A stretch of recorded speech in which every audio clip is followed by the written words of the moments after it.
How do you think we went today, Andrew? Yeah, quite well, Renee.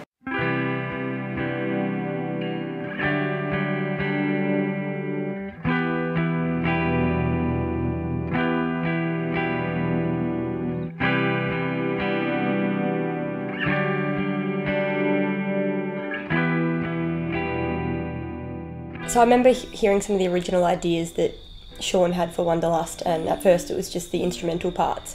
And I remember hearing them and thinking, oh my god, I really want to write to this.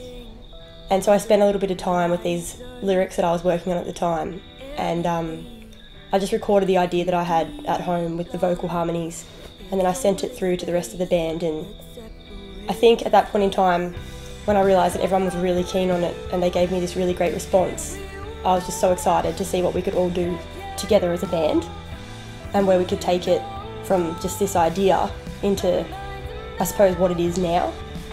And it really has come a long way.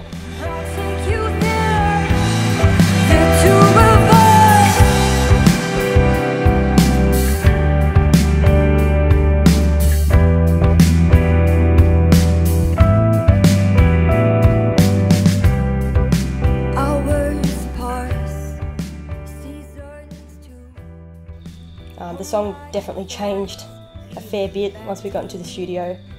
Yeah, I think we cut like more than a minute, but compared to how we play it live, I mean, we've got to stretch out our tonality as far as instruments go, because we don't have the advantage of layering and all the post-production that we can do in studio.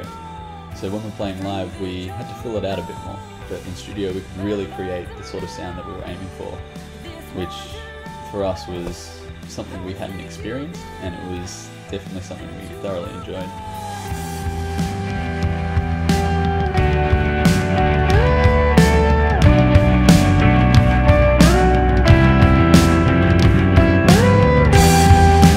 Moments only we know, when day turns to night, the places our eyes go, when we follow our minds, oceans between us.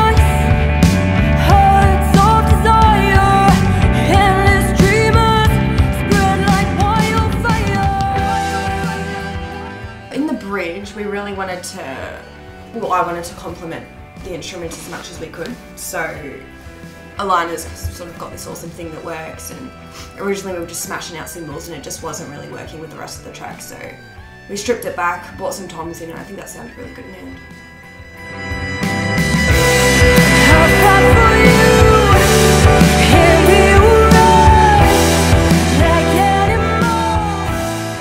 Georgia had only just joined the band just before we started writing Wanderlust, so I think we kind of threw her in the deep end with that one.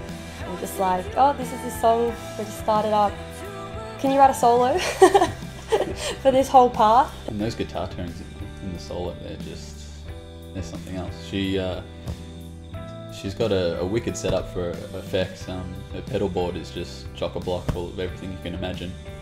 And every time we play live, we have people coming up to her afterwards saying, you know, oh, those guitar tones are magical, they're perfect, and she really enjoys the attention. But not only that, it conveys a certain emotion that otherwise we wouldn't be able to get across. I think Wanderlust was my favourite to record on the EP. I had heaps of fun messing around with all the different pedals that I had and Fraser had to offer. We got some really cool tones for each section, so I'll always remember spending my last hour or so of recording with Andrew and Fraser by me dancing around and playing air guitar to boost me up for the last solo I play before the chorus in Wanderlust. It felt so good to finally get it right after trying different pedals and riffs to fit suit. Jeff Fraser's input really helped us. I think he really understood the vibe from the first moment as well, which was really important.